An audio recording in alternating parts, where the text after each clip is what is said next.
Welcome, friends. This is Harshad Parekh inviting you to listen to some of my short writings on philosophy, religion, psychology, spirituality, education, Krishnamurti, and nature. I hope you have a good listening. This is audio number 29. Article number 173. It is about looking inward. Yesterday, while walking in the park, a professor who has retired recently from teaching in a polytechnic college came to ask me some question. He had attended my talk last Tuesday at the Theosophical Society. He said, I have read many books on philosophy and religion. You talked about watching thoughts. My mind is not quiet enough to watch thoughts. What can I do? I said, initially, you will have to make an effort to sit alone in a quiet place and turn your attention within. You can breathe slowly and rhythmically. This may slow down the mind. If possible, write down any thought which you are able to catch. In this way, you will come in direct contact with thoughts. If this makes you feel better, you will be encouraged to look within more frequently every day, and then you may be able to watch thoughts effortlessly wherever you are. Watching within will become your true nature. Then you may begin to see everything clearly, inner thoughts and outer objects. I also told him that the treasure is buried within us, but we search outside in money and fame. We are afraid to look within because we see snakes inside which are guarding the treasure.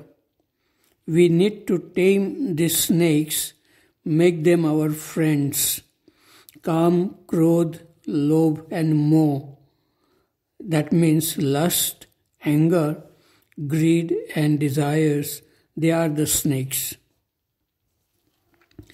Article number 174. It is about meditation and beauty. The blue sky, the white clouds, green trees, and cool breeze. These are some of my favorite things. Watch how gently the clouds are moving in the blue sky. Every moment their size, shape, and position are changing. Thoughts too move gently in the sky of the mind. To observe these clouds of thoughts without any interference of the thinker, which is also a product of thinking, can be called meditation. This kind of meditation enhances the beauty of external things we see with our eyes and the clear mind. Krishnamurti said, if you do not know what meditation is, then you are like a blind human being in the world of love and beauty. Beauty is around us and within us. The inner beauty projects itself on the outer world. Even ugliness can be seen clearly with the inner beauty. But beauty and ugliness are words only. What exists in non-verbal seeing is amazingly clear. Article number 175. It is about religion and violence. Krishnamurti seemed to look at the thinking process of the human mind through a powerful microscope. He seemed to have a powerful intellect coming from non-verbal awareness or intelligence. One can explain Krishnamurti's statement, when you call yourself as a Hindu or a Muslim or a Christian, you are a violent human being. To be divided at psychological level from the rest of humanity as a Hindu or a Muslim or a Christian is considered to be violent by Krishnamurti. But almost all human beings are divided in this sense. It seems almost impossible to live without an identity in our daily life of relationship with human beings.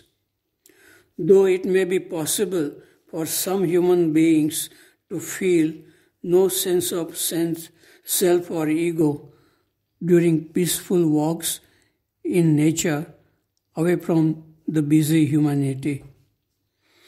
But the question is, are all Hindus violent? Are all Muslims violent? Are all Christians violent? Are there not many people who are peace-loving, who are not narrow-minded, who do not want to impose their beliefs and gods on others? Violence arises when beliefs are organized and powerful and rich organizations are created and comparisons are made with other religious organizations. Violence arises when the leaders of such organizations want to hold on their power and position, and they poison the minds of their followers. Kabir, the mystic poet who lived about 500 years ago in India, considered himself as a Hindu as well as a Muslim. He had no violence in him. Some people admired his courage to speak against religious organizations, and many hated him too for speaking the truth. But he had no fear or violence in him. Ramakrishna too worshipped as a Hindu, as a Muslim, and also as a Christian.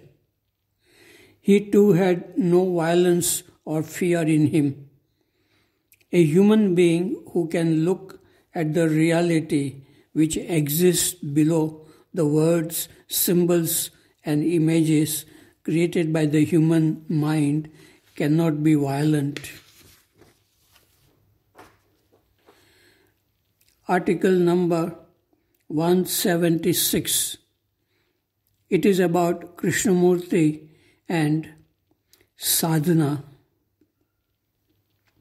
Some friends who are very passionate about Krishnamurti's teachings feel that traditional teachings are useless in getting into the state of timeless, that is, freedom from the known very quickly.